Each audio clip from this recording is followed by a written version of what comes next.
Listo. Hacemos el paso a nuestra segunda intervención del día de hoy, que es 29 de junio de 2024, aquí en el seminario sobre París 2024, implicaciones, impacto de la cobertura de este mega evento deportivo. Estamos en el segundo curso de este seminario internacional. Hoy terminamos el curso 2, la próxima semana iniciamos el curso 3 y le cedo la palabra al maestro Jorge Alberto Vadillo Nieto, que junto con Hugo León Centeno desde Puebla estamos llevando a cabo la coordinación del seminario. Adelante, estimado Jorge, para que presentes a Claudia. Gracias, Samuel. Pues ya en este segundo bloque, en esta segunda parte de nuestra sesión número 4 del día de hoy, en este curso 2, es momento de dar paso a lo que será la siguiente charla, la siguiente plática titulada Mujeres en los Juegos Olímpicos, que está a cargo durante los próximos minutos de la licenciada Claudia Olmedo. Y bueno, pues a quien de nueva cuenta le damos la bienvenida. Hace algunas semanas recordarán que nos había acompañado en otra de las sesiones. Y bueno, pues con el gusto de recibirla nuevamente aquí en este seminario. Compartirles muy rápidamente, ya para darle el uso de la palabra a ella, que Claudia Olmedo es licenciada en comunicación por la Universidad Iberoamericana Ciudad de México, próxima maestra en estudios olímpicos por la Universidad del Peloponeso y la Academia Olímpica Internacional. Como parte de su trayectoria profesional, Claudia ha trabajado o ha estado involucrada en el deporte a través del periodismo, en medios como la página oficial de lo que anteriormente se conocía como la IAF. También ha formado parte de la estación de radio de nuestra universidad, que es Ibero 90.9. También ha formado parte desde la sociedad civil con Somos Versus, esta ONG. También o desde lo que es la gestión deportiva, ha estado se ha involucrado, ha estado participando, ha colaborado en la Federación Mexicana de Fútbol y actualmente también con FIFA. Bueno, pues esta es la trayectoria, esta es la ficha curricular de Claudia Olmedo, a quien le damos la bienvenida. Adelante, por favor. Hola, muchas gracias, Jorge, muchas gracias, Samuel. Qué gusto saludarles otra vez a todos. Este, ya estoy en México, entonces me da mucho gusto estar en su mismo zona horaria. Pues bueno, me toca platicar sobre las mujeres en los Juegos Olímpicos. Escuché la última parte de la charla anterior y me quedaron por ahí muchos comentarios que seguramente vamos a poder discutir más adelante, porque yo tengo algunos piensos sobre el tema de 50-50 en París y lo que esto realmente significa para las mujeres. Perdón. Entonces, la intención de mi plática es hacer un poco una revisión histórica de cómo ha sido la participación de las mujeres desde el origen de los Juegos Olímpicos modernos, desde 1896, y platicar cómo se han ido incorporando poco a poco, lento pero seguro, al programa olímpico, y discutir algunas cosas que a mí me parecen bastante fascinantes, ¿no? Pruebas que se tardaron muchísimo en incorporarse al programa olímpico para mujeres, como el boxeo, por ejemplo, que fue apenas en Londres 2012. Entonces, bueno, dividiré la sesión así. Vamos a hacer como un recorrido histórico desde lo que pensaba Coubertin y por qué en su idea de olimpismo las mujeres no eran un elemento importante o no debían participar según él. Y luego revisar también un poco, hablar de las mujeres mexicanas y de esto que ya hablaron un poco de los símbolos de las mujeres, las heroínas mexicanas, y discutir sobre todo qué significa esto de la paridad en París, si esto realmente tiene un impacto en el deporte mundial, ¿no? Porque más allá de que haya 50-50 en atletas, ¿qué significa esto a nivel gestión deportiva, a nivel entrenadoras, a nivel mujeres involucradas en la toma de decisiones de las estructuras deportivas, ¿no? Entonces, gracias por invitarme y vamos a empezar.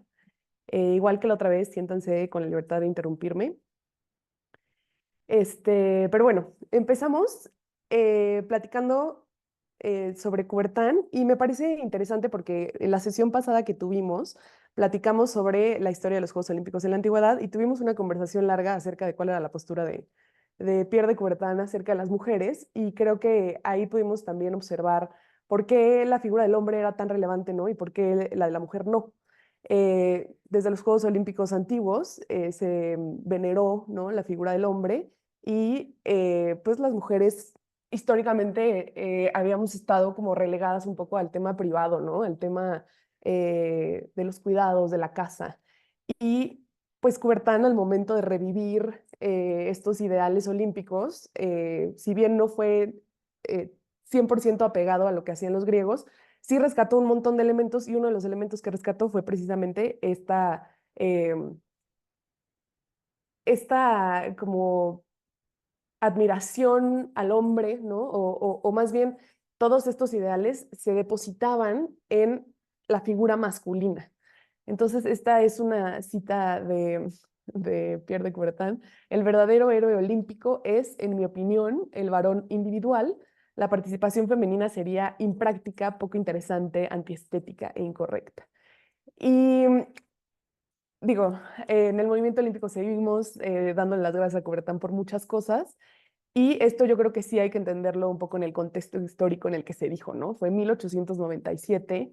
em, el papel de las mujeres era completamente diferente al que es hoy, ¿no? Y aunque hoy todavía tenemos un montón de cosas que resolver, definitivamente estamos mucho más afuera de las casas de lo que estábamos hace 100 años. Em, pero entendiendo en el contexto histórico, pues apenas empezaban los movimientos sufragistas, ¿no? No teníamos derecho al voto, no teníamos derecho a tener propiedades en muchos lugares. Em, Nuestro papel en la sociedad, ¿no? Los roles de género estaban sumamente establecidos y nuestro papel era en la casa, como lo decía, en lo privado, y el espacio público era el lugar donde los hombres se desempeñaban.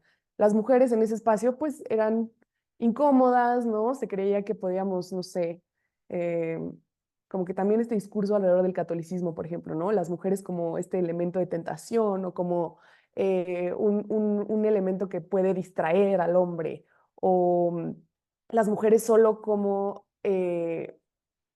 una, las mujeres con el papel de reproducirse, ¿no? De ser mamás, de los cuidados domésticos y demás. Entonces, dentro de este contexto, pues no sorprende que Coubertin pensara esto. Y no solo que lo pensara, sino que todo el mundo alrededor dijera, sí, claro, tiene toda la razón.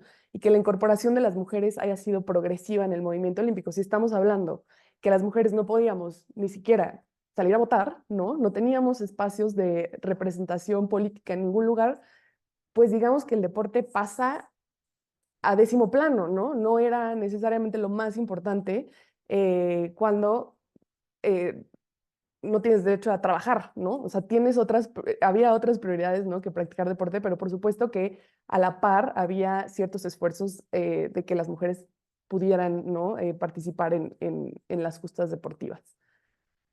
Entonces aquí hay una revisión, más o menos una línea del tiempo de cómo fue la incorporación de las mujeres en los Juegos Olímpicos. En Atenas 1896 se hace todo muy parecido a lo que Coubertin quería hacer. Hay por ahí un discurso que dio en la Sorbona en Francia, donde él cuenta cuáles son sus ideales del olimpismo, qué es lo que él quiere revivir de los griegos, y hay una parte en donde él pues confirma que las mujeres no tienen cabida, ¿no? En esta idea de olimpismo que le está construyendo. Y estos juegos, al ser los primeros, ¿no? Creo que son los que más se apegan a la visión que tenía Coubertin de cómo deberían ser los Juegos Olímpicos. No hubo, por supuesto, participación de mujeres. Y es hasta París 1900 que las mujeres participan por primera vez en deportes que los hombres de la época consideraban que eran aptos para mujeres, ¿no? Los deportes tradicionales del olimpismo, digamos, los clásicos, el boxeo, el atletismo, la lucha, la halterofilia, el maratón dentro del atletismo, por supuesto que no estaba sobre la mesa que las mujeres participaran en ello, y las razones eran similares, ¿no?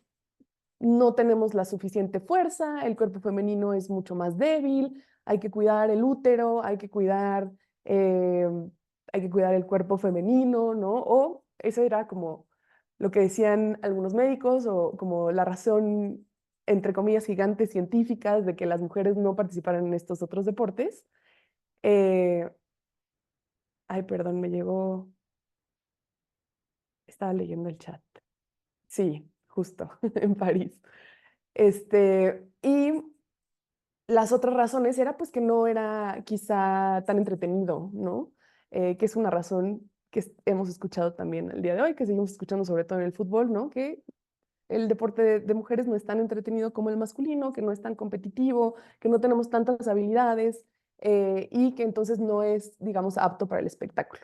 Entonces, en París, de un total de 997 atletas, solo 22 eran mujeres. Esto representa el 2.2% de la participación femenina y me parece interesante poner los porcentajes porque pues lo que más se ha cacaraqueado ahora para París es justamente el tema del 50-50.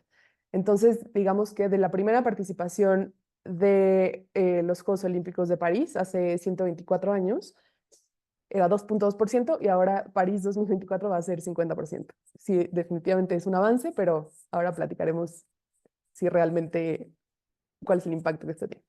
Luego en San Luis, en 1904, hubo solamente 6 mujeres. Aquí también disminuye la participación considerablemente, solo participaron en tiro con arco, pero estos juegos fueron particulares, ¿no? Fueron los primeros juegos que no fueron en Europa, el traslado, ¿no? De los atletas a Estados Unidos pues era bastante complejo, fue unos juegos con una participación bajita, y obviamente esto influye en la participación de las mujeres.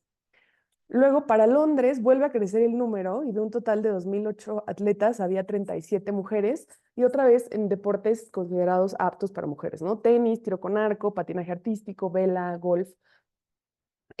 Había un montón de reticencia que las mujeres participaran en otros deportes, especialmente el atletismo, ¿no? El atletismo es la joya de la corona de los Juegos Olímpicos, es una de las federaciones más importantes, históricamente una de las federaciones más grandes, es el evento que más, junto con la natación, que más disciplinas tiene, y las mujeres querían participar en el atletismo, pero desde la Iglesia Católica había rechazo a que las mujeres participaran por las razones que les acabo de comentar, ¿no?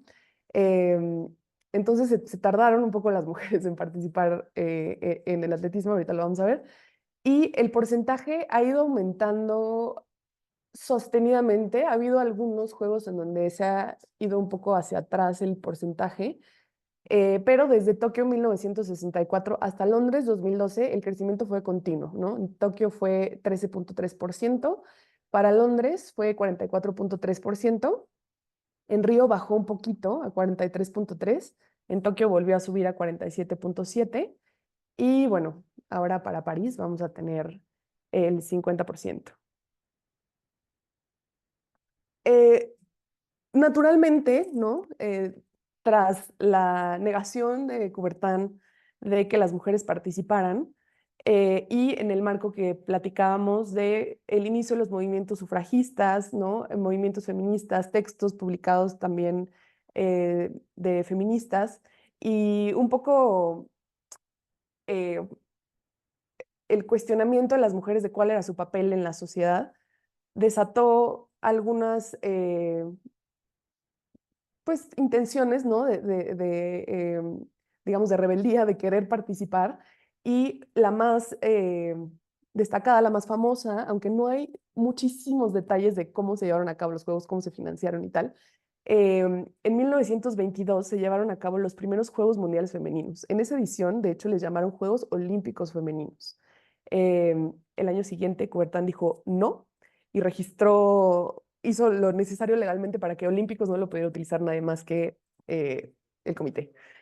Pero estos juegos fueron impulsados por una activista francesa, ella era una atleta de remo, y pues lo que hizo fue plantarle una afronta al Comité Olímpico y decir, las mujeres podemos participar, y si no nos incluyen ustedes, nosotros vamos a hacer lo propio. Tenían pruebas de atletismo aquí. Hay evidencia de que Alice Milliat intentó hablar con Coubertin para negociar que les dejaran a las mujeres participar en el atletismo. Se les negó y la consecuencia pues fue que creó esto. Ella fue una activista que estuvo involucrada en temas de sufragismo también, estaba metida en varias, en varias otras problemáticas, ¿no? de las mujeres en Francia. Y pues bueno, logra que se realicen estos Juegos Olímpicos, Juegos Mundiales en 1922. Se celebran de nuevo en el 26, en el 30, en el 34, pero su impacto principal, ¿no? Además de plantársele al Comité Olímpico Internacional, que si lo vemos a lo largo de la historia son en realidad pocas las organizaciones que le han plantado cara a los Juegos Olímpicos, aunque ha habido varios intentos, ¿no? Como otro ejemplo son, se me olvidó ahora el nombre, pero los juegos que hicieron los países comunistas, si alguien se acuerda del nombre, no recuerdo, que eran también una especie de Juegos Olímpicos organizados por Rusia y el bloque comunista como una respuesta en contra de los Juegos Olímpicos. Y me parecería que estos dos son los dos esfuerzos más grandes que ha habido, ¿no? En enfrentarse, digamos, al movimiento olímpico. Y su impacto principal, ¿no? O uno de los logros de estos Juegos Mundiales es que en 1928 las mujeres por primera vez pudieron participar en el atletismo, cosa que es, es un hito muy importante porque, como lo decía, el atletismo es la joya de la corona y en realidad la participación de las mujeres no iba a ser significativa hasta que pudieran también ser parte de este deporte insignia de los Juegos Olímpicos. Ay, me quedé pensando cómo se llaman los juegos estos eh, comunistas. ¿Nadie se acuerda cómo se llaman? Las No, Espartaquiadas. esas. Ándale, muchas gracias. Bueno, y entonces, metiéndonos un poco a cómo ha sido el aumento, la participación progresiva de las mujeres en los Juegos Olímpicos, me parece interesante ver, ¿no? Cuándo se incorporó el deporte al programa olímpico y cuándo incorporaron las mujeres, cuándo se incorporó la prueba femenina en los Juegos. Entonces, por ejemplo, yo fui una saltadora de triple en mis épocas de atleta y me parece una cosa fascinante que es una prueba que estuvo desde el inicio del programa y que a las mujeres se les haya permitido hasta Atlanta 96. Son 100 años. No sé si han visto alguna vez salto triple, es una prueba dura, ¿no? Para las rodillas y demás, pero justo si ven, ¿no? Las pruebas que tengo aquí son de las que más se tardaron en involucrarse en el programa. Mucho está relacionado con que son pruebas que tienen ciertas como impactos en el cuerpo, ¿no? Que se creía que iban a ser negativos para el aparato reproductor de las mujeres. Em, el boxeo, por ejemplo, ¿no? Que se incorporó en 1904. A ver, el boxeo es también de los deportes clásicos, viene de los Juegos Olímpicos de la Antigüedad y se incorporan las mujeres hasta Londres 2012. O sea, todos aquí ya éramos mayores de edad en Londres 2012.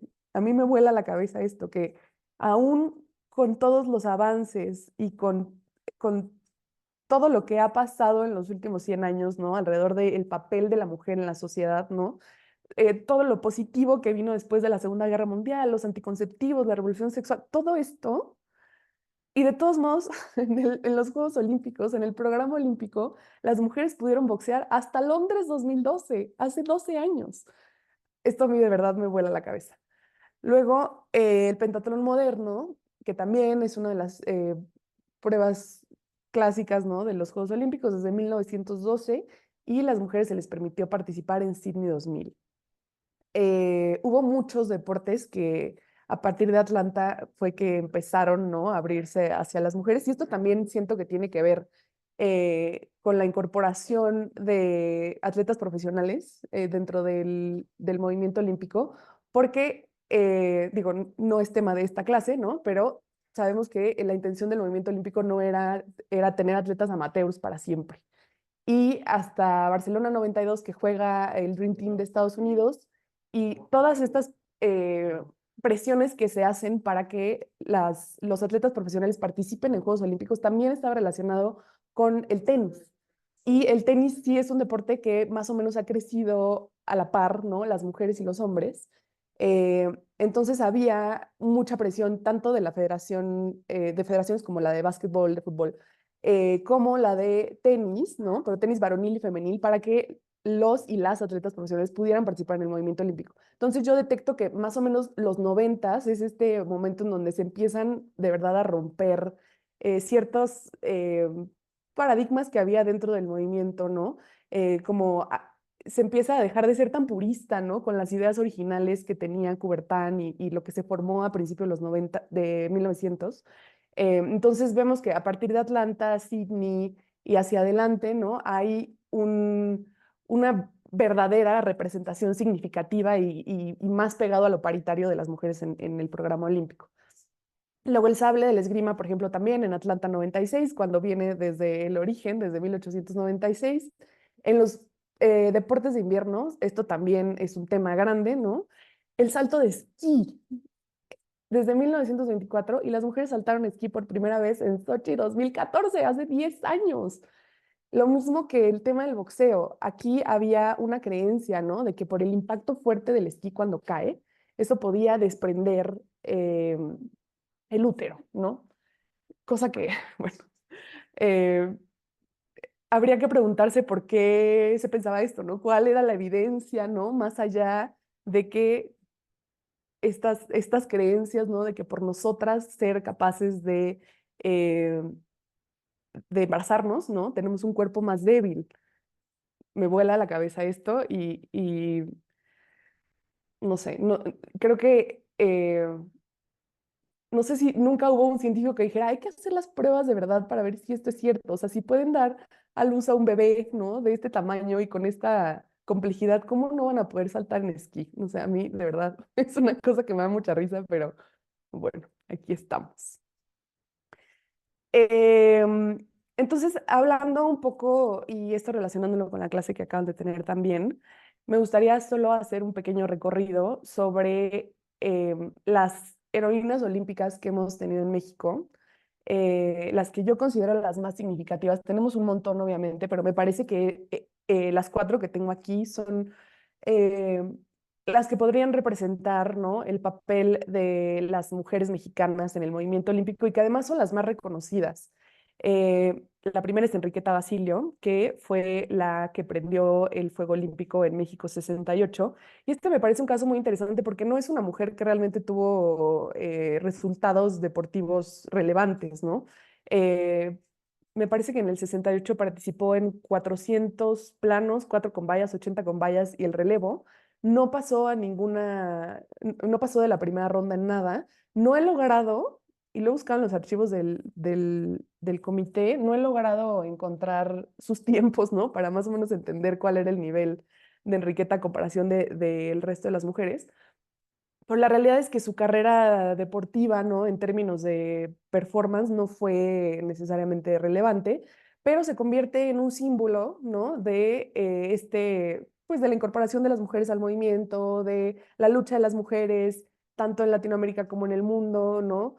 Em, y que en realidad, ¿no? No porque Enriqueta Basilio haya prendido el fuego en México 68, esto significa que vinieron cambios significativos para las mujeres en el deporte, que me parece, y lo adelanto, ¿no? Que estos em, como símbolos que de repente vemos en los Juegos Olímpicos pueden ser muy positivos, pero no necesariamente tienen un impacto profundo en lo que están manifestando. Lo mismo creo que pasa con el tema de la paridad en París, ¿no? Pero bueno, Enriqueta sin duda es un símbolo muy relevante a donde quiera que se habla de los Juegos Olímpicos del 68, sobre todo en el mundo académico del olimpismo. Enriqueta Basilio es un símbolo súper reconocido. Luego, bueno, Soraya Jiménez, que como sabemos fue la primera mujer mexicana en ganar una medalla de oro en Sydney 2000. Em, y esto yo lo he compartido en otras ponencias que a mí me parece, sobre todo el tema de Soraya Jiménez y de Ana Guevara, me parece un tema muy interesante porque em, no sé la edad que tenemos aquí en promedio, pero por ejemplo, yo soy de 1994. Yo vi a Soraya ganar, pero yo era una niña en realidad, ¿no? Tenía 6 años.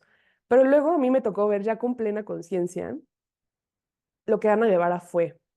Y sé que Ana Guevara es un personaje hoy un poco complejo, ¿no? Polémico. Sin embargo, sí creo que tanto Soraya como Ana Guevara tuvieron un profundo impacto en muchas niñas mexicanas. Y una cosa que hablaban en la clase pasada, ¿no? De por qué no hay mujeres que hayan llegado como a ser estas, o como el equivalente de Usain Bolt, o como el equivalente de Phelps. En el caso de México, yo creo que Ana Guevara llegó a ser una cosa similar, ¿no? A nivel local. Veíamos a Ana Guevara en el banco, en todos los espectaculares que había en todos lados, en comerciales, en todos lados. Y una cosa que a mí me parece interesante del tema de Ana Guevara es que a pesar de no ser una mujer como hegemónicamente bella, ¿no? Tuvo este alcance en todos lados. Nunca fue una mujer que sexualizaran en realidad. O sea, Ana Guevara fue admirada y reproducida o sea, en todos lados, ¿no? Su imagen, porque era una heroína olímpica, porque ganó la Diamond League 2 veces, porque fue campeona mundial en 2003, porque ganó una medalla de plata en Atenas 2004. Yo recuerdo en 2003 hubo un Grand Prix de atletismo en Seúl y vino la campeona olímpica de Sydney 2000, Kathy Freeman, a correr un 300 contra Ana Guevara. El estadio estaba atascado. Y yo no creo que haya otra atleta en la historia que tenga o que haya tenido esa capacidad de reunir gente, ¿no? O sea, hablar de que un estadio de fútbol se haya llenado para ver a una mujer correr en un deporte como el atletismo en México, me parece que es una hazaña inmensa, ¿no? Entonces, yo sí diría que Ana Guevara sí tuvo este nivel de reconocimiento y sí se convirtió en una figura muy importante para generaciones más chicas. Eh, yo diría que la razón por la que yo hice atletismo es porque Ana Guevara existía y sé de muchas mujeres de mi edad que vimos en Ana Guevara este modelo de que nosotras podíamos ser fuertes, ¿no? Que no necesariamente teníamos que ser como otras representaciones femeninas que quizá teníamos en la época y que seguimos teniendo, ¿no? No teníamos que ser las más bonitas, ni las más sexys, ni las más, no. Podíamos ser fuertes, podíamos ser rápidas, podíamos ser exitosas. Entonces, eh, yo creo profundamente que el tema de la representación en el deporte femenil es muy importante, ¿no? Lo vemos ahorita con el fútbol femenil y la liga femenil. Necesitas enseñarme que yo puedo ser una futbolista para yo imaginarme que puedo ser una futbolista. Entonces me parece que Soraya y Ana Guevara cumplieron, ¿no? con ese papel y especialmente Ana Guevara sí fue una heroína olímpica mexicana con todas sus letras. Y bueno, pongo también acá a María del Rosario Espinosa, que es nuestra medallista, la mujer con más medallas olímpicas en la historia, un oro, una plata y un bronce. Y aquí, complementando un poco lo que dijo, sí, justo lo que pone en el chat, la campaña de Nike, dime que corro como niña, justo. Creo que hemos poco a poco reivindicado, ¿no? Que esa frase, por ejemplo, de correr como niña, ¿no? Que pues, sí, y está bien, ¿no? Y puedo ser campeona olímpica y puedo ser campeona mundial corriendo como niña. Entonces, iba a ir con María del Rosario, sí. Eh, por ejemplo, a mí me parece interesante, trayendo un poco la reflexión que estaban haciendo en la clase pasada, ¿no? ¿Por qué Ana Guevara fue tan exitosa en términos mediáticos y por qué la veíamos en todos lados? Y a María del Rosario Espinosa, que ha sido más exitosa en términos de medallas que Ana Guevara, no, ¿no? Digo, claro que es popular, la conocemos, pero no es una mujer que hayamos o que vayamos en sus años exitosos, ¿no? Que fue entre Beijing y Río, pues no la veíamos en los espectaculares. Yo me acuerdo que con Ana Guevara llegabas a Banamex y en la entrada había como una figura de cartón de Ana Guevara, ¿no? Con María del Rosario me parece que no pasó eso. Y abonando a la conversación anterior, también creo que tiene mucho que ver no solamente con que seas exitoso a nivel deportivo, también tienes que tener cierta personalidad, obviamente, tienes que tener capacidad de hablar con los medios, bla, bla, bla, pero además tienes que estar o ser exitoso en una prueba que sea atractiva para el público. Em, yo no sé si ustedes seguramente han visto la narración de TV Azteca de la carrera donde Ana Guevara gana plata y pues el país entero se pudo sentar a ver una carrera de menos de un minuto. Todo el mundo la vio, todo el mundo la disfrutó, la narración fue espectacular, no me acuerdo ni quiénes eran los que le estaban narrando, pero eh, fue una carrera que todo el mundo vimos. No es lo mismo sentarse a ver un 400 metros planos que sentarse a ver o sea, un combate de taekwondo, ¿no? Creo que es mucho más intuitivo entender qué está pasando en una carrera de 400 metros que sentarse a ver, ¿no? Cuáles son los puntos y demás en el taekwondo. Entonces, bueno, estas cuatro me parecen las mujeres más relevantes en el olimpismo mexicano. Por supuesto que ha habido muchas más, ¿no? En los últimos años hemos tenido figuras como Aida Román, en la marcha como Lupita González. Yo creo, estoy convencida de que para París 2024 Alegna González nos va a dar una sorpresa en la marcha. Bueno, está Alexa Moreno, Paula Espinosa en los clavados, toda la generación de mujeres de clavados que ha sido súper exitosa, más que los hombres incluso. También la generación de tiro con arco, Aida Román, Mariana Vitia, Alejandra Serrano, ¿sí se llama así? Sí. Entonces, bueno, históricamente, digamos que la fortaleza olímpica mexicana, de hecho, han sido las mujeres. Y bueno, llegando al tema de París 2024, em, creo que hay muchas cosas que decir y muchas cosas que ya se han dicho de este tema del 50-50 em, en, en los juegos. Y a mí me parece que una forma de entenderlo, ¿no? De hacerlo, comparándolo con otra esfera pública, ¿no? De lo que significa que haya 50% mujeres y 50% de hombres en los Juegos Olímpicos. Se parece mucho, y perdón que me salga del tema deportivo y me vaya un poco más al tema político, pero se parece mucho al simbolismo que es que, por ejemplo, haya una mujer presidenta en México. Sí es relevante, sí significa un avance, sí tiene en términos simbólicos muchísima importancia para otras mujeres, ¿no? Pero que eso necesariamente significa que eh, el movimiento olímpico haya llegado en su composición, ¿no? En su estructura, y hablo de su estructura, sus comités locales, ¿no?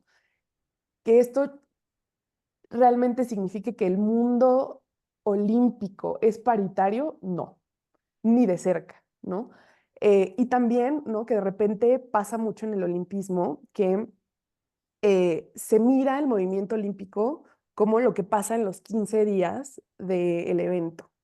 Pero la realidad es que eh, lo que pasa durante esos 15 días no es necesariamente un reflejo de cómo está el deporte en cada país, ¿no?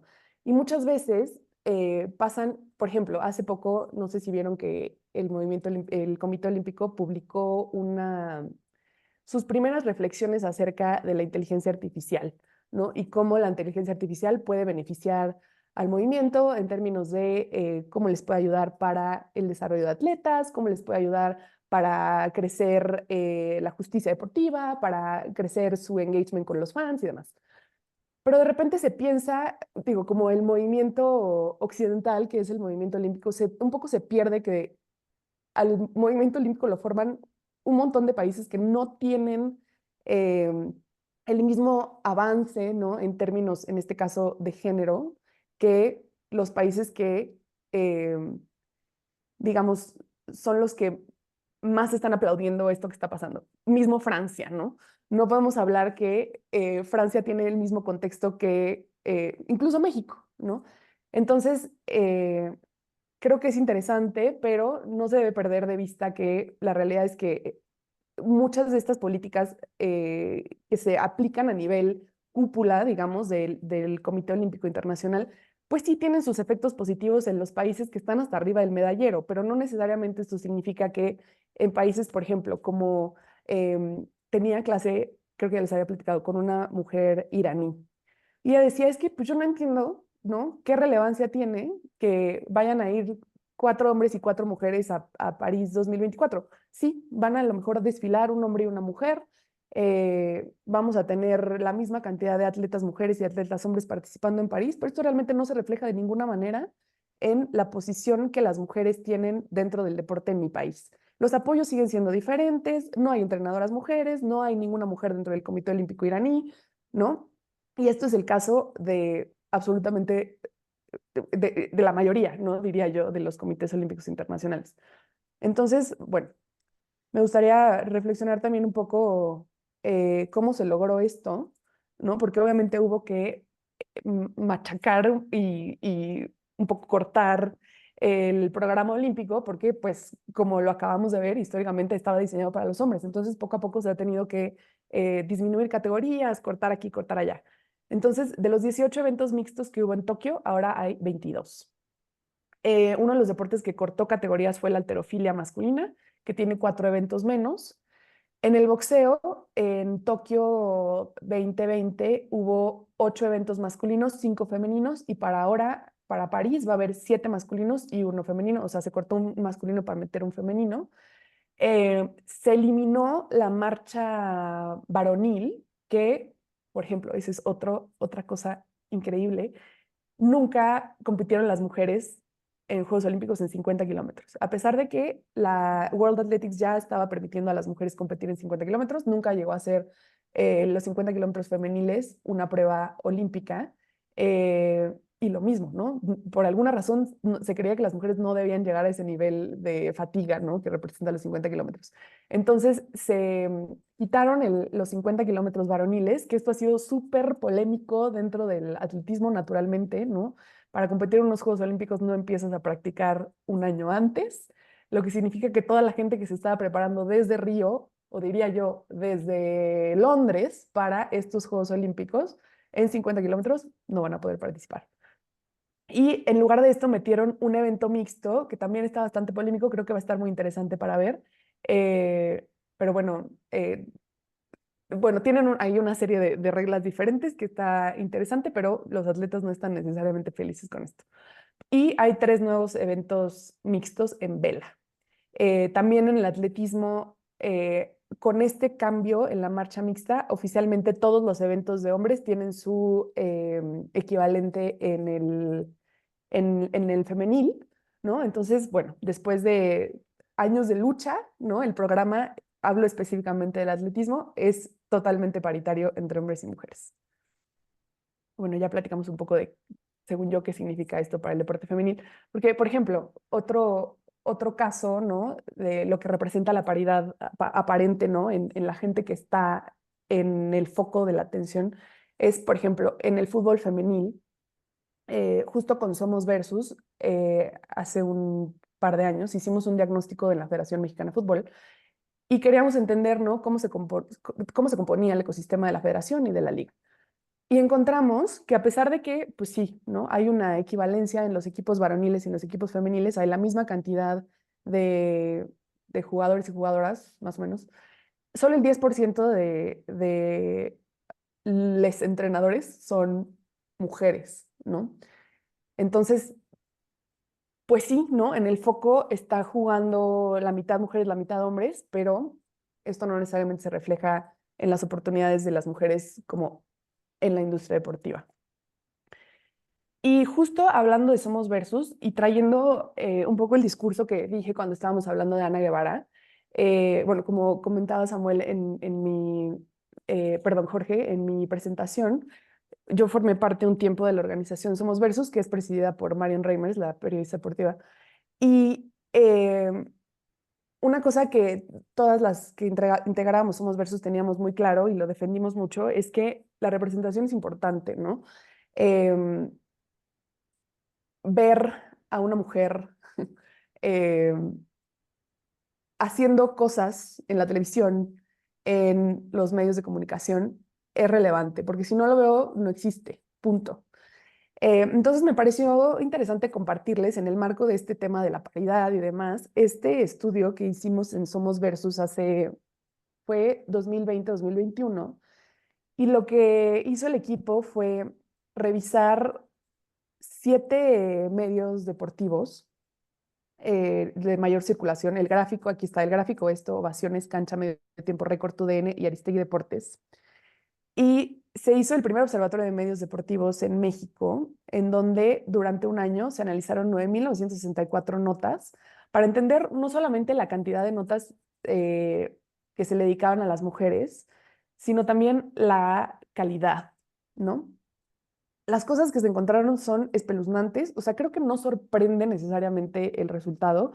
Creo que uno puede hacer un análisis empírico si se paran ahorita enfrente de un puesto de revistas, ¿no?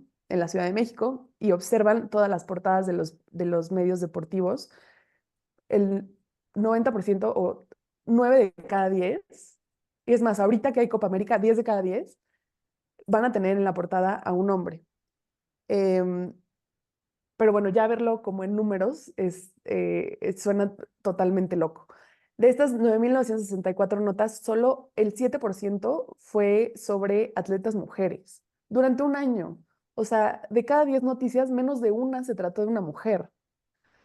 Y del 25% de las noticias sobre deporte femenil y el 32% de las portadas de mujeres refuerzan algún tipo de estereotipo de género. ¿Y qué se refiere a esto? Por ejemplo, yo me acuerdo que en la carrera analizamos una portada de, no sé si se acuerdan de Cintia Valdés. Es una gimnasta que fue campeona panamericana, me parece, una gimnasta de Jalisco. Es muy guapa y analizamos una portada en donde ella estaba en la portada de Récord y estaba la vara esta de, ay, ¿cómo se llama? Ay, se me fue. La viga de equilibrio y ella estaba doblada totalmente hacia atrás en shorts con un top deportivo, unos shorts cortos y ella estaba como doblada hacia atrás en una posición, no quiero sonar conservadora, ¿no? Pero un poco sugerente, ¿no? Eh, Y el título era una cosa, bueno, como las portadas que de repente nos encontramos en Récord, ¿no?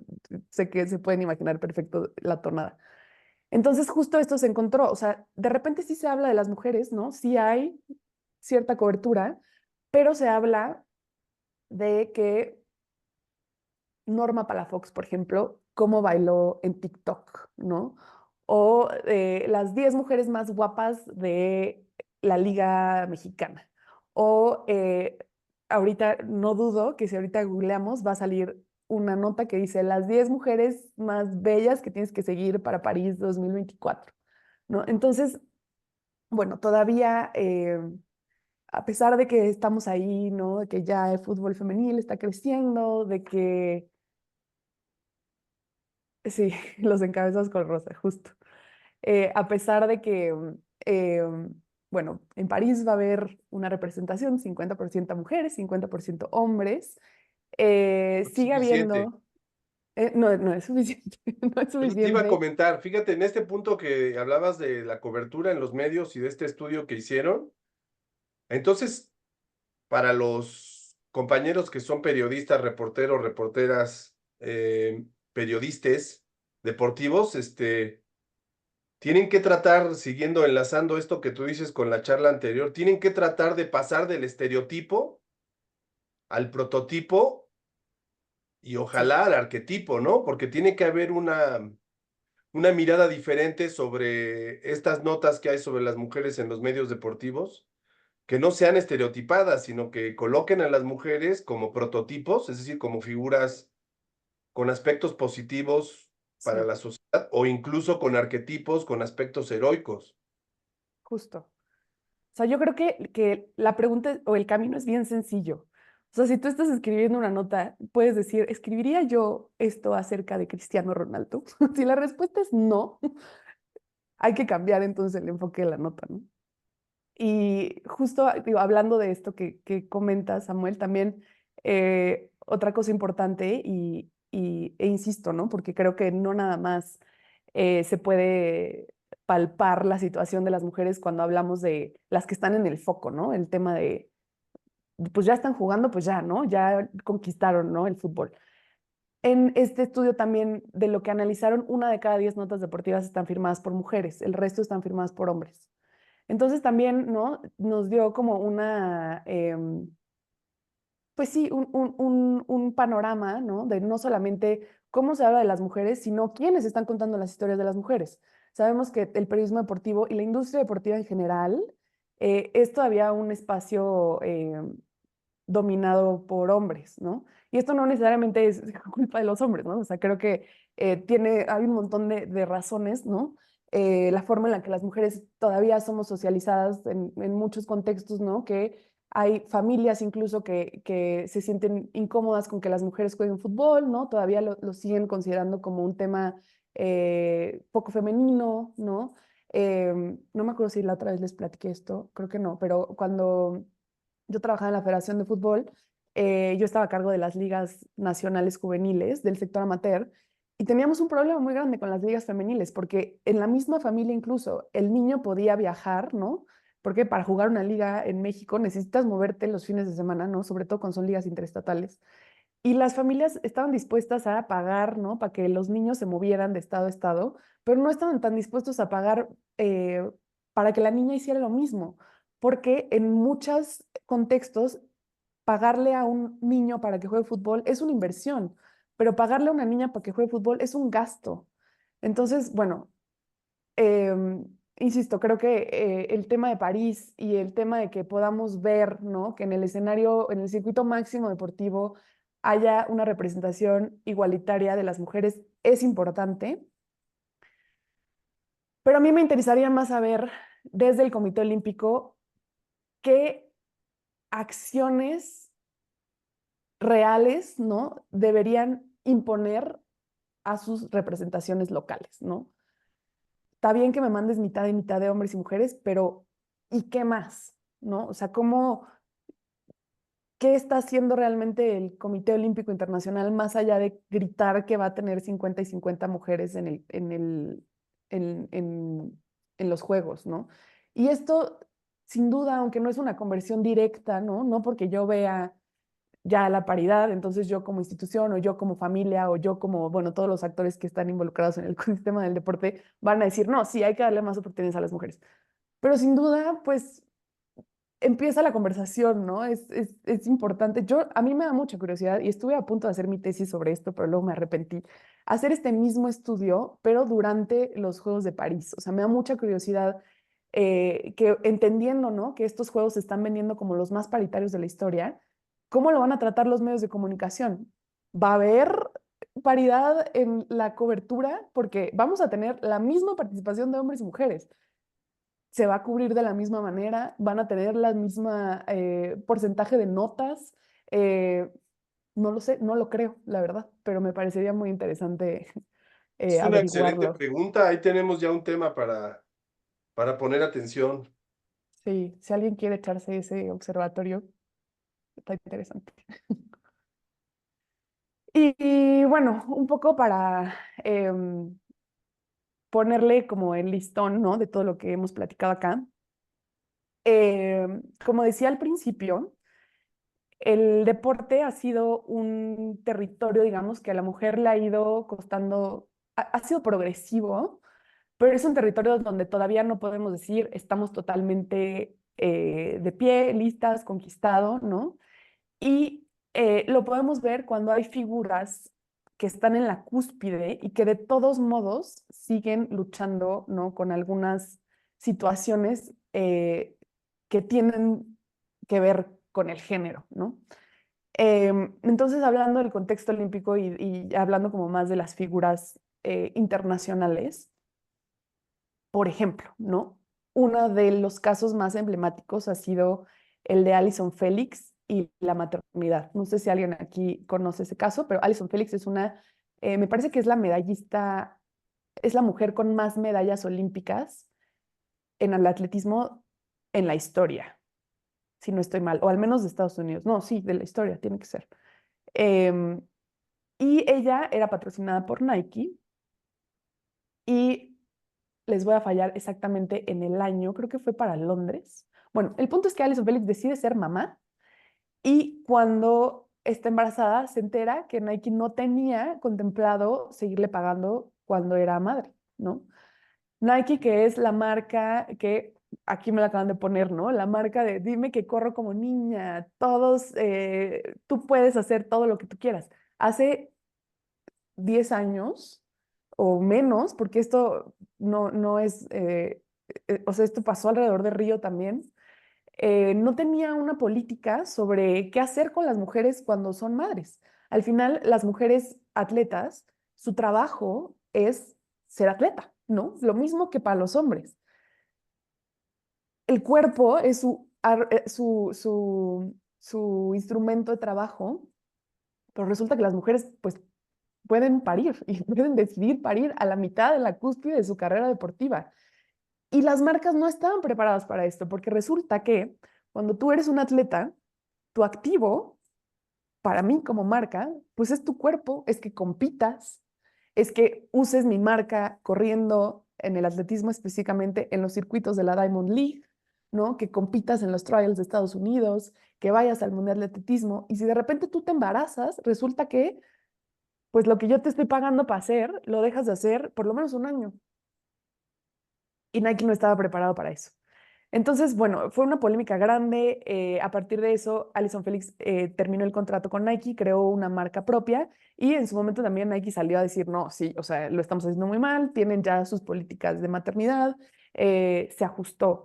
Pero vaya, estamos hablando de que esto pasó en los últimos 10 años también. Como que de repente todo parece, a veces, ¿no? Y, insisto, cuando decimos, ya llegamos a la paridad, miren, París 2024, 50% de mujeres en el programa olímpico. Sí, pero ¿cuáles son las condiciones, ¿no? de esas mujeres?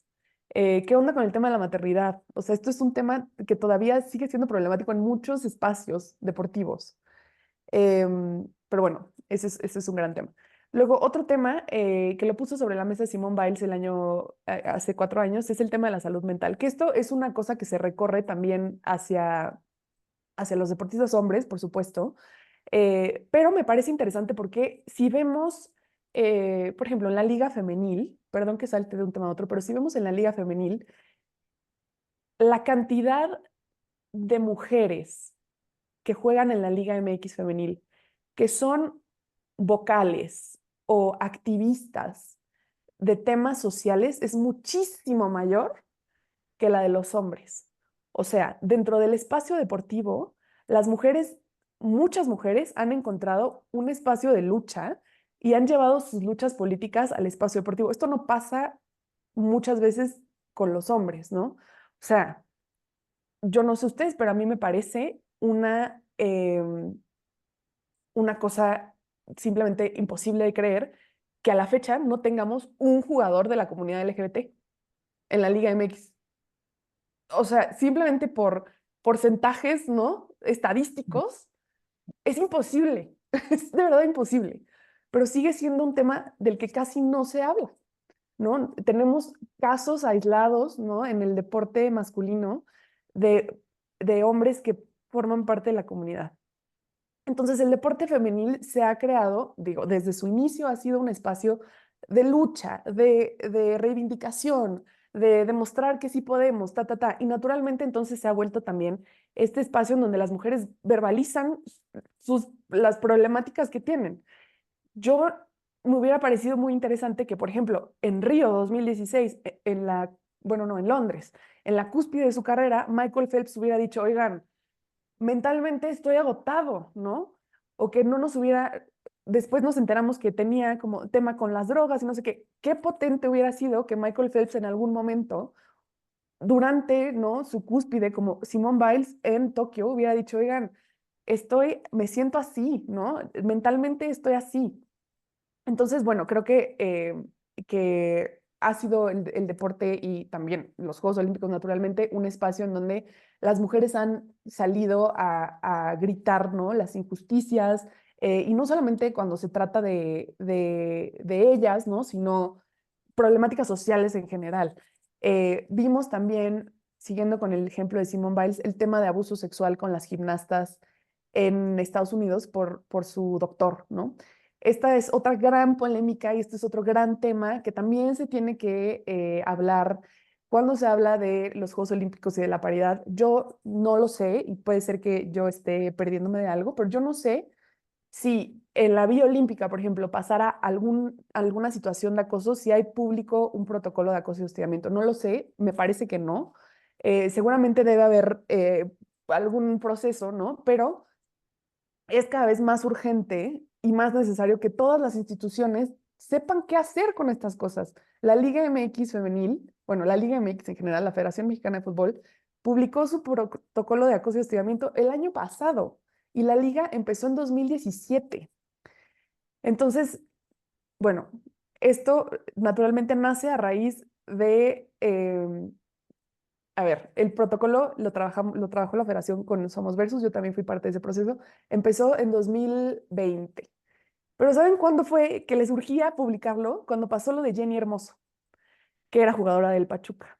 Entonces, bueno, todo esto para decir que hay una urgencia, ¿no? De que las instituciones se comprometan con el deporte femenil, se comprometan, vaya, no solamente con el deporte femenil, sino hacer del deporte un espacio seguro, un espacio inclusivo, un espacio en donde que le dejemos un poco de tener miedo a que se mezclen, porque se mezclan todo el tiempo los temas políticos y sociales con lo deportivo, ¿no? Y pues a raíz, ¿no? de la forma en la que se ha dado la participación de las mujeres en los juegos, pues se ha vuelto, sobre todo el deporte femenil, un espacio de lucha y de reivindicación.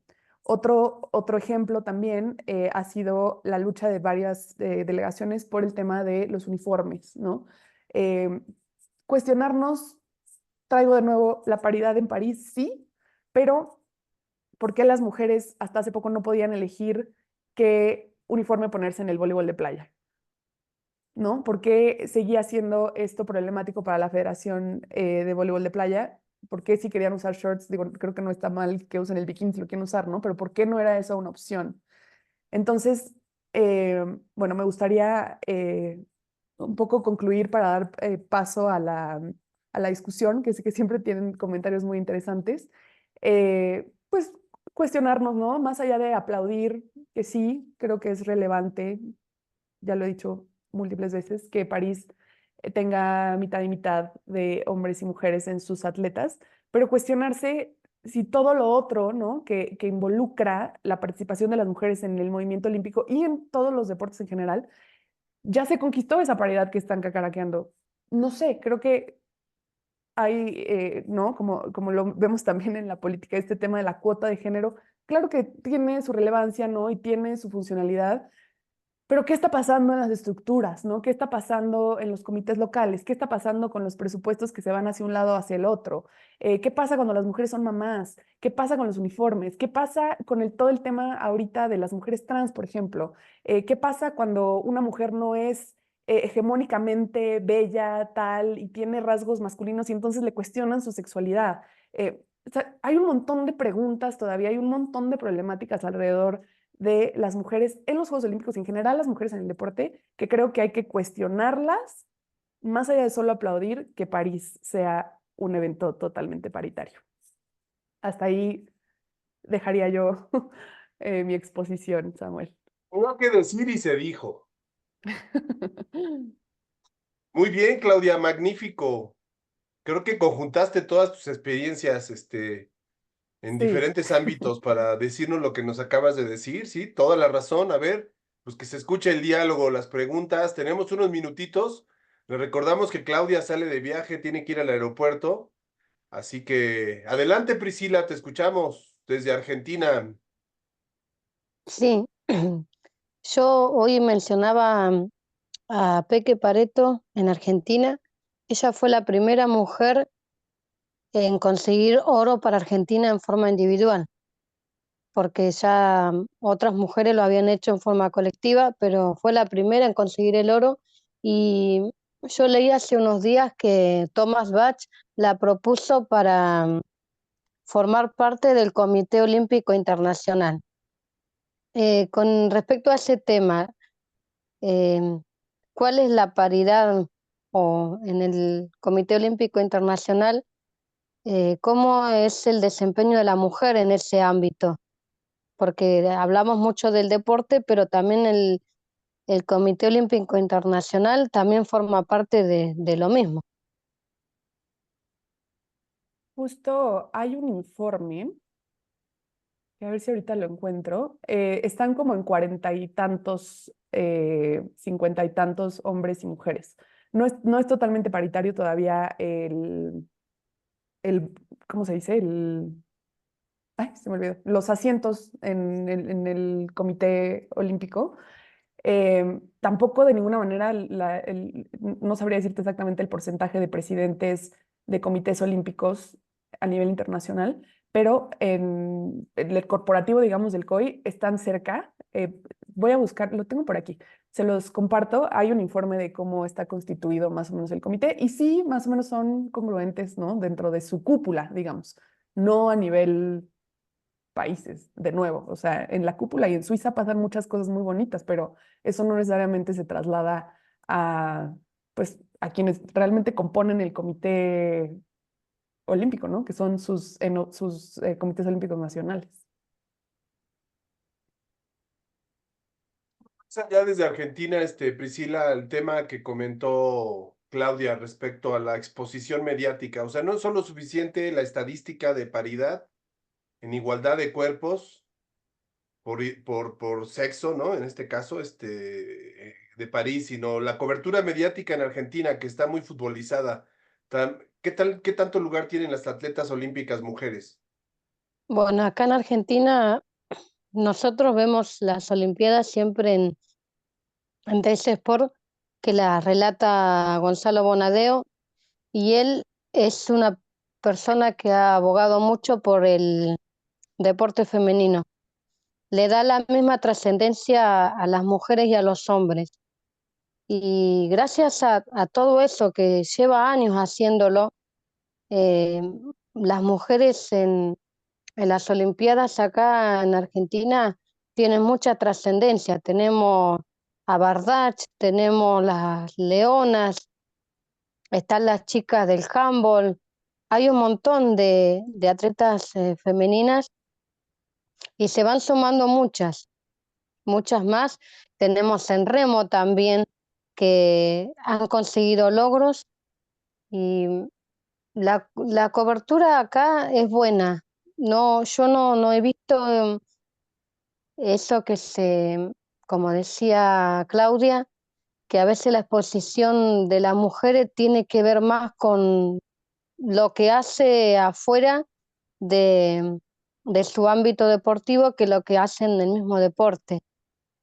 Eh, si bien siempre hay alguna que se sale de un poco del molde, pero la mayoría de las atletas argentinas son destacadas por lo que hacen en su deporte. Hoy en día también tiene mucho auge el fútbol femenino, que hace unos años atrás ni siquiera podían empatar un partido y ahora o empatan o ganan. Y con respecto a lo que decía ella de la polémica de cómo se visten las mujeres en las Olimpiadas, eh, yo creo que las mismas mujeres a veces son críticas de, ay, ¿cómo se va a poner eso? Es mamá y mira cómo sale vestida. No solo en el ámbito del deporte, sino en la vida cotidiana. A veces prejuzgamos mucho la vestimenta y en las Olimpiadas a veces se ve mucho la diferencia de los países. A mí me molesta un poco que las deportistas árabes la- como que las hagan vestirse casi como hombre para no mostrarse. En el tenis femenino se ve que hay una atleta tunecina, Jabeur, que si vos la ves, pobrecita, no, al lado de las otras, ni siquiera la dejan ponerse una remera de mujer. La remera que tiene puesta se nota clara que es una remera masculina. Y el short que usa también, o la pollera. Ella se pone un short y una pollera que me parece que deberían cambiar un poquito ellos su mentalidad con respecto a eso, porque cualquier mujer tiene el derecho de vestirse como quiera y de ser femenina si ella quiere serlo, si no quiere serlo, también. Pero me parece que tendría que el Comité Olímpico Internacional tener un poquito más de injerencia en eso, de que los países no tengan tanto que involucrarse en ese sentido de decirle a las mujeres qué ponerse y qué no. ¿De acuerdo? Hugo, ¿quieres agregar algo, comentar? Y bueno, gracias Claudia, sobre todo por las preguntas que nos dejas al final. Creo que tenemos que empezarlas a responder, ¿no? Pues sí, hay varios comentarios, ¿no? Ahorita de lo que decían Priscila. Yo no sé el caso de Ons Jabeur si sea una decisión impuesta o simplemente ella decide, porque hasta donde yo entiendo, la única norma en el tenis como de vestimenta pues es la que tenemos en Wimbledon, ¿no? Que pues, todos tienen que ir de blanco, pero, pues, salvo eso, hay como bastante apertura. Digo, no hay que olvidar que Ons Jabeur pues, es musulmana y pues seguramente es una decisión propia el que se vista así. Lo relevante en realidad es eso, que es la primera tenista o atleta, una de las atletas más destacadas proveniente de un país musulmán.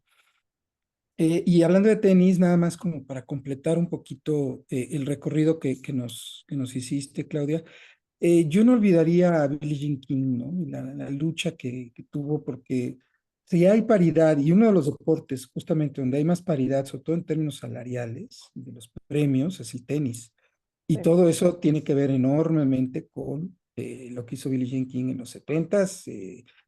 Fue muy famoso el asunto de la batalla de los sexos, ahí está la película, del enfrentamiento que tuvo ahí con Briggs. Pero más allá de eso, todo el movimiento de la WTA y toda esta búsqueda de la paridad, que ahora que nos relatas este timeline, pues evidentemente viene desde París 1900 había mujeres participando en tenis, ¿no?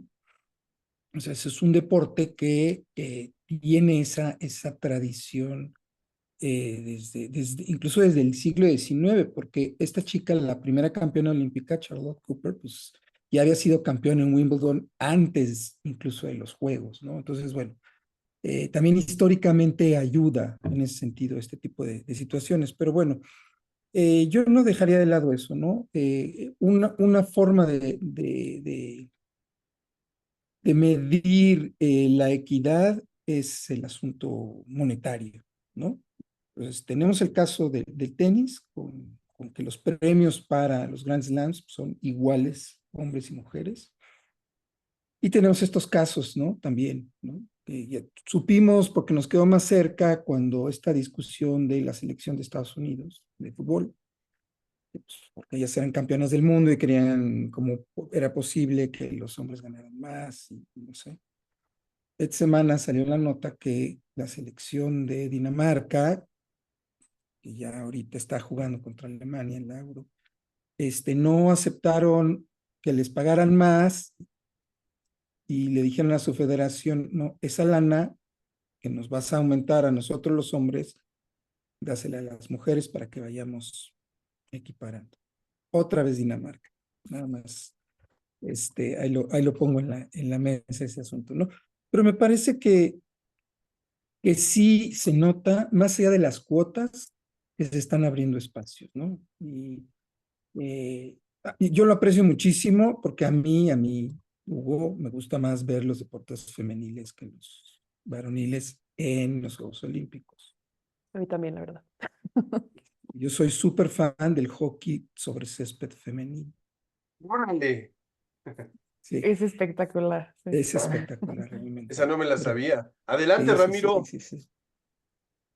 Gracias, Samuel. Maestra Claudia, muchas gracias por la ponencia de hace unos momentos. De verdad, muy enriquecedora. Como dice por ahí Hugo, pues viene aquí como a movernos el cerebro. Quería preguntarte sobre Alexa Moreno.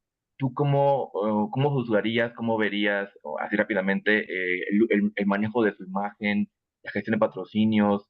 ¿Qué un acierto ves tú y qué una área de oportunidad ves tú en Alexa, dado que creo que es como la que está ahorita desde México, aun cuando es gimnasia, que es poco popular en México, comparado con otros deportes, que está en el spotlight, ¿no? ¿Cuál sería tu opinión sobre Alexa y su gestión de imagen? Híjole, gracias por tu pregunta. Creo que les voy a compartir. Antes de irme al semestre, en abril, comí con Alegna González porque tenemos el mismo entrenador. Bueno, cuando yo hacía marcha, también hice marcha en algún momento. Entonces, justo platicaba con ella y ella me decía lo complicado que es, siendo atleta de alto rendimiento, entrarle ahorita a justo esto que me preguntas, ¿no? ¿Cómo gestionar tu imagen? Porque al final creo que ahorita la herramienta más poderosa de cualquier atleta pues son sus redes sociales. Pero es muy complicado, ¿no? Que un atleta que tiene ese nivel de compromiso y de dedicación y de exigencia, también se toma el tiempo para editar videos, para compartir, para bla, bla, bla, bla. Entonces, yo creo que, a ver, contestando tu pregunta, creo que Alexa, em, a ver, tuvo toda esta polémica del cuerpo, ¿no? Como lo platicábamos ya hace rato, las atletas que no son, digamos, heteronormadas y tienen esta como belleza hegemónica, siempre van a ser lapidadas de alguna manera en el público, ¿no?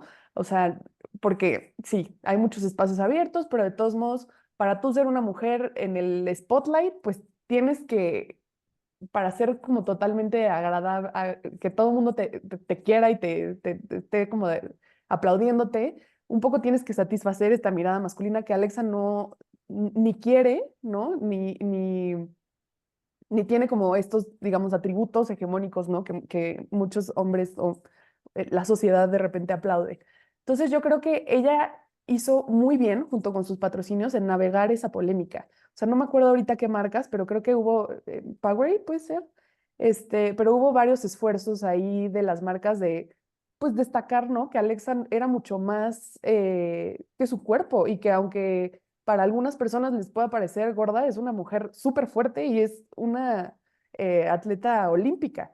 Entonces, yo creo que lo hizo bien en su momento. La verdad no sigo las redes de Alexa, pero creo que todos están, todos los atletas mexicanos, sobre todo cuando no eres parte del Comité Olímpico gringo, creo que todos están más o menos en estas condiciones, que es muy complicado convertir, ¿no?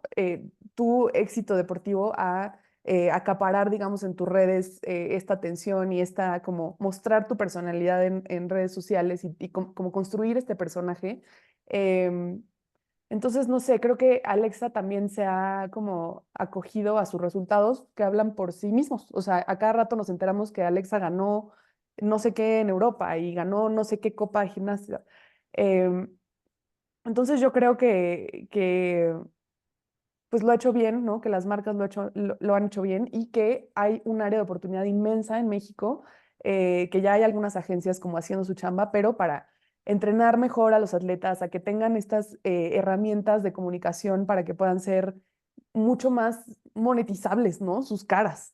Creo que esto también debe ser chamba del Comité Olímpico, por ejemplo, o de la CONADE incluso, ¿no? En asegurarse que estos atletas, ¿no? Como Alexa, como Alegna, como toda la gente que va a ir a París ahora, tengan esta capacidad de convertir, de atraer patrocinios, porque eso no son enchiladas, ¿no? O sea, cerrar patrocinios, darle a los patrocinios lo que necesitan, grabar el contenido que necesitan los patrocinios, pararte Se en la requiere, cámara y decir, ahí se requiere especialistas en comunicación que totalmente, tengan esas habilidades, ¿no? totalmente. Entonces creo que Y sí, periodistas. O sea, esa es la otra parte de la ecuación, ¿no? sí. Ahorita nos comentó hace rato que trabajas o has trabajado con Marion y es muy polémico siempre todo lo que pasa con ella y mucho tiene que ver con que hay una sociedad en México que se resiste a que haya una cobertura de calidad por parte de mujeres, ¿no?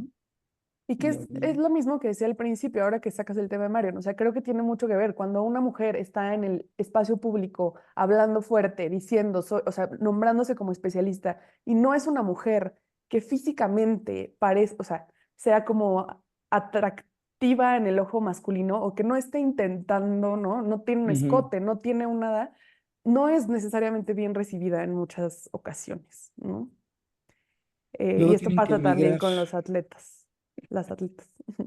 Acuérdense el caso de Georgina Ruiz, ¿no? Que se fue de plano a Colombia a narrar, porque pues acá en México como que no le daban el suficiente espacio, ¿no? Sí. Pero bueno. Pero espero haber respondido tu pregunta, Ramiro. Me fui como a muchos lugares, pero creo Ah, que sí, que hay un área de oportunidad inmensa para que las y los atletas mexicanos exploten eh, sus picos de fama, digamos, porque además esto también tiene que ver con la transición post-juegos.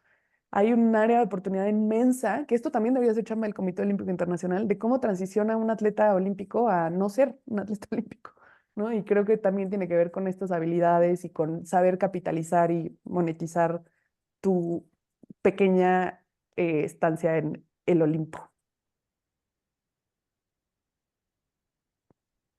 Como dijo hace rato Chucho, el memento mori.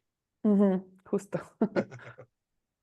Muy bien, ¿alguien más quiere preguntar o comentar algo para ya dejar que vuele Claudia Olmedo hacia su destino? ¿Alguien más? ¿Vadillo Nieto? Sí, bueno, ahorita en lo que alcancé a escuchar en estos minutos finales, sí, evidentemente hay muchas situaciones que complejizan el tema desde un punto de vista, me voy a abocar nada más a la parte de comunicación, imagen pública, reputación y mercadotecnia de las deportistas, las atletas. Evidentemente no es un tema sencillo. Pasa mucho también por una parte de concientización, me parece, en la sociedad y que en esta situación de los cuerpos heteronormados y los discursos del cuerpo y el cuerpo perfecto, o los cuerpos que son comunes, por así decirlo, o atractivos en función de los cánones que dicta la sociedad. Yo creo que también habría que hacer ahorita que escuchaba hablar de Alexa Moreno, justamente hace 8 años en Río de Janeiro, que fue fuertemente criticada, e injustamente criticada, me parece. En alguna ocasión una persona, una mujer, hay que decirlo, porque también las mujeres critican los cuerpos de otras mujeres, eh, me bloqueó de Twitter porque yo le reviré un comentario que había hecho contra Alexa Moreno llamándole gorda. Y yo le dije a esa mujer que sería muy bueno que se pusiera a estudiar y a entender de lo que son los somatotipos. Y nada más por eso me mandó a volar, digo, cosa que evidentemente no le di demasiada importancia, pero bueno, hay que subrayar también que estos discursos que vemos en los medios, en el entretenimiento, en la política, en las instituciones educativas, etcétera, sobre los cuerpos heteronormados y estas críticas no solamente las hacen los hombres, sino también hay que subrayar que también entre de mujeres a mujeres la crítica es sumamente fuerte, despiadada y agresiva. Y el otro punto para cerrar este comentario, también me llamaba la atención la cuestión de mercadotecnia, la necesidad de especialistas, etcétera, en este campo, en la comunicación, en las relaciones públicas, para poder posicionar, para poder potenciar la imagen de las deportistas. Por supuesto que también es todo un tema, es una situación compleja y voy a poner un ejemplo muy particular desde la experiencia personal en los años que de alguna manera he vinculado, o más bien he tratado de llevar o de compaginar la actividad docente con los emprendimientos personales en materia de consultoría en mercadotecnia deportiva, etcétera. Pasa lo mismo con hombres y con mujeres. Hay un tema aquí respecto a quienes en algún momento hemos querido apoyar a los deportistas para poder generar con ellos alguna estrategia de imagen, alguna estrategia de captación de patrocinadores, etcétera. Y ese tema pasa mucho también por la cuestión económica. No estoy diciendo que sea algo rentable o que queramos ver brotar a borbotones el dinero, porque no es el caso. Pero lo pongo de esta manera. El grueso de los atletas de deportes federados que tienen una beca de alto rendimiento por parte de CONADE o por parte de alguna otra institución pública, algún instituto del deporte, algún consejo estatal del deporte, algo por el estilo, prácticamente sus ingresos son sumamente reducidos por estas becas, a no ser que sean deportistas de élite, porque prácticamente todo este ingreso se les va en lo que es pues alimentación, fogueo, viajes, etcétera. Es decir, son deportistas que viven al día prácticamente. Y no voy a revelar el nombre, pero me tocó vivir esta situación con una atleta que compitió apenas hace 3 años en Tokio, que a mí me dijo antes de irse a Tokio, CONADE nos ha hecho firmar una carta compromiso, bueno, esto es del dominio público, nos ha hecho firmar una carta compromiso en la cual tenemos que cumplir con ciertos indicadores o con ciertos resultados, de lo contrario los porcentajes de nuestras becas o el monto que recibimos mensualmente de nuestras becas se vería afectado. Con este ejemplo es más que suficiente para decir que, bueno, la situación de esta persona es la de quizá otros deportistas en las cuales no es que tengan muchos ingresos por la cuestión de sus respectivas becas. Sumado a la complejización o a lo complejo que es la obtención de patrocinios por distintos objetivos, distintas situaciones que tienen los patrocinadores, objetivos de mercadotecnia, de exposición, de ventas, de posicionamiento, etcétera. No es un tema sencillo y voy a poner un tercer elemento sobre la mesa. Muchas veces la negativa de los propios atletas en el sentido de cerrarse a la posibilidad de pues posicionarse como pues, evidentemente como una propia marca deportiva y de en algún momento tener la disponibilidad para pues recibir asesoría profesional. Ellos por de alguna manera tienen la idea de que se les va a cobrar una millonada, cosa que no es cierto, al menos en muchos casos. Entonces creo que son algunos puntos que desde el punto de vista también económico y de las finanzas personales del deportista, pues hacen complejo que se les pueda apoyar desde un punto de vista de generarles campañas, posicionamiento, patrocinadores, etcétera, etcétera. Digo, en cuanto a lo último que escuché por parte de Claudia, algunos puntos, bueno, que sí he querido compartir. Muchísimas gracias. Es un área de oportunidad bien grande para, digo, lo dejo ahí sobre la mesa, ¿no? Darle como apoyo a atletas amateurs, entre comillas, de todo este tema de capacitarlos para hablar, ayudarles a hacer contenido y demás. Porque sé que hay algunas agencias que lo están haciendo, pero los porcentajes que están cobrando son impagables. O sea, como lo decía Jorge, o sea, tampoco es que los patrocinios sean enormes. O sea, yo vi algunos patrocinios no voy a decir nombres, y es como 100,000 pesos al año. Pues eso no es nada, ¿no? Entonces, sí, hay un área de oportunidad grande para los emprendedores ahí. Sí, en este caso los Pues, publirelacionistas o las agencias que vinculan o que crean ese vínculo de los deportistas con los medios, RP, etcétera, pues hay que decirlo también, los porcentajes de alguna manera que cobran como comisión o como fee o como iguala a los deportistas, pues tampoco pueden ser muy altos en función justamente de eso, de que el atleta que está en esa situación, o que está en ese escenario del alto rendimiento y que está viviendo esa transición, digamos, del amateurismo hacia también lo que es convertirse en un deportista de élite, pues evidentemente tú lo has dicho, los montos de las becas, pues no son a veces no son ¿cómo se llama? No son ni con mucho que se acerquen a alcanzar a cubrir sus necesidades, que ya he mencionado, como para que todavía le estén pagando, le estén dando un porcentaje, por pequeño que sea, a una agencia. He llegado a conocer publirelacionistas que me han comentado, Jorge, ¿sabes qué? Yo esto lo hago más por amor al arte, porque en realidad que tú digas que yo le gano o que yo puedo ganarle a mi experiencia, a mis horas de trabajo como asesor, como publirelacionista, como consultor, pues tampoco es mucho. Y hay, insisto, gente que, bueno, pues realmente lo hace para apoyar a los atletas y ayudarles a que se vayan dando a conocer. Pero insisto, es un tema bastante complejo por donde se le mire. Y bueno, pues muchísimas gracias, Claudia, de verdad, por tu participación, por tu charla.